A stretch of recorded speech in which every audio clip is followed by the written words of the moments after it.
As with all things Meghan and Harry, it would seem, the truth just doesn't really exist in their world. It's their truth, their version of it. Meghan moans that royal advisors forced her to uninvite her dear niece, Ashley, from the wedding, the only member of her family that she seemed to be still talking to. How do we explain that this half-sister isn't invited to the wedding, but that the half-sister's daughter is? And so, with Ashley, the guidance at the time was to not have her come to our wedding. Yeah, that was a lie. Impeccably placed royal sources told the Sunday Times no such guidance was ever given. And that was supposed to be the show's big example of how Meghan really cares very deeply about her family. So deeply that only one member of that family was at the wedding, her mother. Not even her favourite little niece, Ashley. Meghan also sees she got no advice on royal protocol, forcing her to learn how to be a princess all on her own.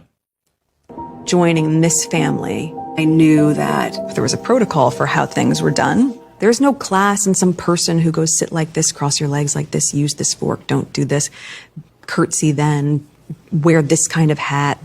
Doesn't happen. Another lie. And by the way, Meghan, if you don't like me calling you a liar, just sue me and we'll go through all this in court. The Sunday Times discovered she was actually handed a 30-point dossier, studiously researched, brimming with information and contacts. Meghan later simpers that she never wore bright colours to show respect, because she's all about respect. So I was like, well, what's a color that they'll probably never wear? Camel, beige, white. So I wore a lot of muted tones, but it also was so I could just blend in. Like, I'm not trying to stand out here. No, the last thing Meghan Markle would ever want to do is stand out. But it's all another lie. Photos taken by the evil, bigoted British press show her wearing pretty much every colour in the rainbow. The show opens with the claim that the royal family declined to comment on the series. That's another lie. The palace says it received one email from an unknown company, and attempts to verify it were flatly ignored. Even the story of their romance and engagement turns out to have been a series of whoppers. They told the BBC in 2017 they were set up by a mutual friend on a blind date. They told Netflix they met on Instagram. And what about Harry's modest proposal in their humble cottage kitchen? Or Harry and Meghan. Meghan's own ratings, by the way, in the latest polling, she's on -27. There's only one member of the royal family who is below her, and that's Prince Andrew. She's basically where Jeremy Corbyn was in 2019 in terms of her net ratings. So, as I say, if I was advising her, I think I probably would say two things to her. One is her brand is massively damaged, maybe beyond repair.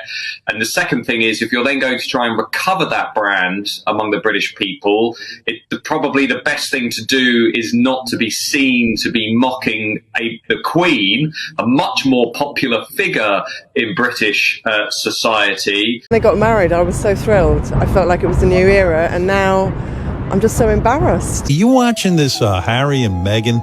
I tell you, for me, I got through 20 minutes. They come off like such whiny treated her like she really was like just that Prince Charles was such a to Lady Diana. And I feel bad for Prince Harry losing his mother and all that. So you got my empathy there. But Jesus Christ, when those two start whining about wah, wah, wah, and they don't like me, and she wants to be beloved in this country. It's just very weird to watch two people who keep screaming, we wanted our privacy, we wanted the press to leave us alone. And then what is their special that they put out on Netflix? Showing you them and their kids and their lives. So I've got the Harry and Meghan doc on as background noise, and to preface, I cannot stand Meghan Markle generally. However, she somehow managed to unlock a new pet peeve that I didn't even know existed, and that's when she keeps referring to Prince Harry simply as the letter H.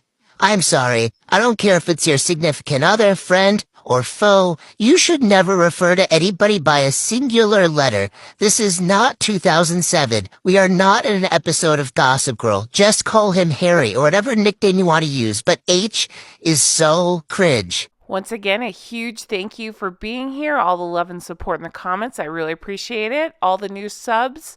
welcome. I'm so glad you're here, and everybody that's been with me the whole time.